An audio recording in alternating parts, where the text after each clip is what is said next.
इंदौर नगर निगम में नई एमआईसी घोषित हुए 4 माह ही हुआ है कि पुष्यमित्र भार्गव की टीम पर भ्रष्टाचार के घोटालों के आरोप भी लगना शुरू हो गए हैं। नेता प्रतिपक्ष चिंटू चौकसी ने 3 घोटाले पर नगर कमिश्नर को ज्ञापन सौंपा। नेता प्रतिपक्ष ने तीनों घोटाले के जिम्मेदारों पर कार्रवाई करने की मांग की है।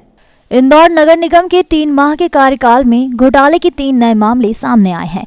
नेता प्रतिपक्ष चिंटू चौकसी ने तीनों घोटाले के दोषियों पर कार्रवाई करने को लेकर निगम कमिश्नर को ज्ञापन सौंपा है। नेता प्रतिपक्ष का कहना है कि इंदौर नगर निगम में नई परिषद को काजिब हुए मात्र 3 महीने का समय गुजरा है और इस अवधि में 3 बड़े घोटाले उजागर हुए हैं। दुर्भाग्य से इन तीनों मामले में से किसी भी मामले में दोषी के खिलाफ अब तक कोई कार्रवाई नहीं की गई है। जहां सबसे पहला मामला एमजी रोड पर नगर निगम के द्वारा स्मार्ट सिटी प्रोजेक्ट के तहत किए जा रहे सड़क के चौड़ीकरण और नव निर्माण का सामने आया है। इस सड़क के निर्माण में घोर लापरवाही बरतते हुए घटिया निर्माण किया गया है। मामला उजागर होने के बाद नगर निगम के द्वारा ठेकेदार से कुछ स्थानों पर घटिया निर्माण को सही कराने का काम भी किया गया है, जबकि कई स्थानों पर घटिया निर्माण को सही कराने की पहल अब तक नहीं हुई है। इस मामले में खाना पूर्ति करने के लिए नगर निगम के द्वारा ठेकेदारों पर कुछ जुर्माना लगाया गया है और उसे ब्लैक लिस्टेड करने की घोषणा की गई है। इस घटिया निर्माण के लिए जिम्मेदार इंदौर नगर निगम के इंजीनियरों के खिलाफ कोई कार्रवाई नहीं की गई है। इस प्रोजेक्ट को स्मार्ट सिटी कंपनी में कार्यरत इंजीनियर डीआर लोधी और उनकी टीम द्वारा देखा जा रहा था, उसे तुरंत निलंबित किया जाना चाहिए।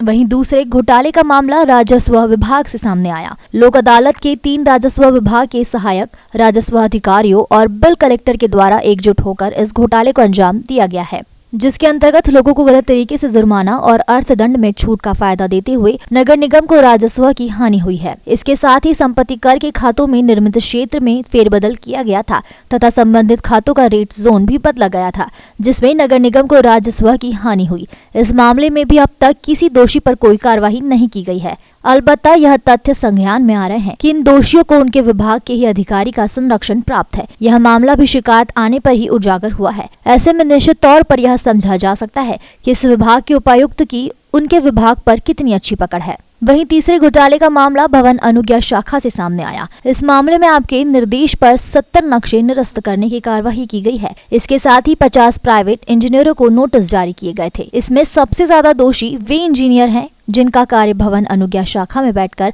वहां प्रस्तुत होने वाले दस्तावेजों की जांच करना है।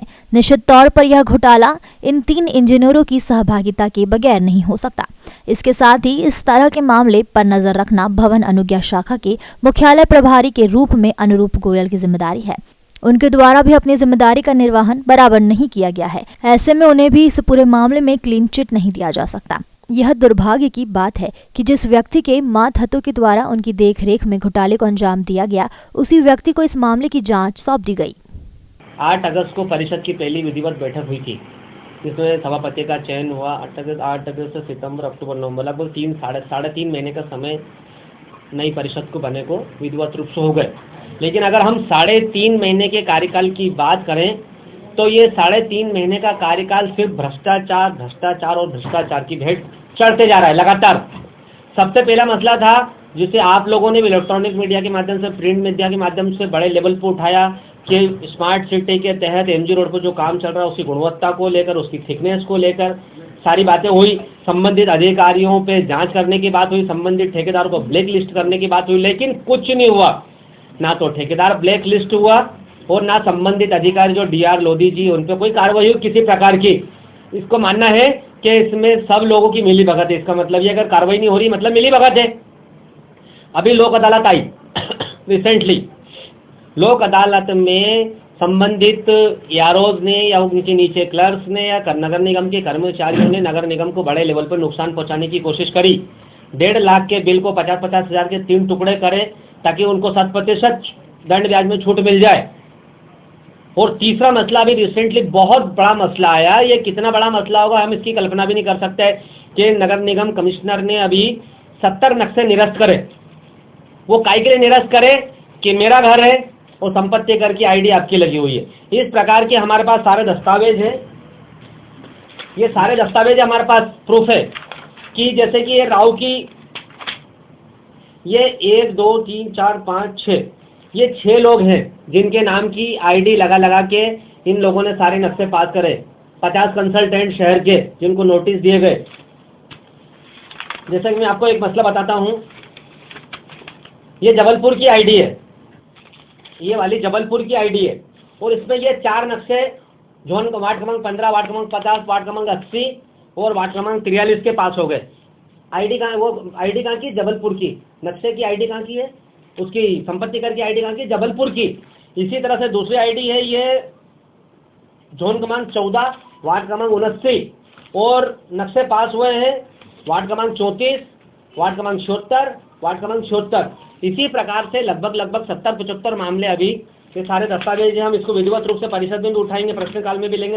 ये सारी चीजें एक एक है कि किस तरीके से ये जो 3 लड़कियां हैं, निकिता, आराधना और क्या नाम है तीसरी का, रक्षिता, इन तीनों कर्मचारियों ने किस प्रकार से नगर निगम को बड़े लेवल पे चूना लगाया। तो हमारी अभी कमिश्नर मैडम से मांग थी कि सबसे पहले कंसल्टेंट पे कार्रवाई के साथ साथ जिन लोगों ने ये पेपर्स आगे बढ़ाए वो कौन है, ये 3 नगर निगम के कर्मचारी जो व्यापम के थ्रू आए, इनकी अनुमति के बाद ही सारे पेपर सीवी क्लियर हुआ। आपने चेक करा कि इसका संपत्ति कर सही है, आपने चेक करा इनके पेपर सही है, उसके बाद ही ये मामला आगे बढ़े और नक्शे विधिवत रूप से अनुमति के लिए गए।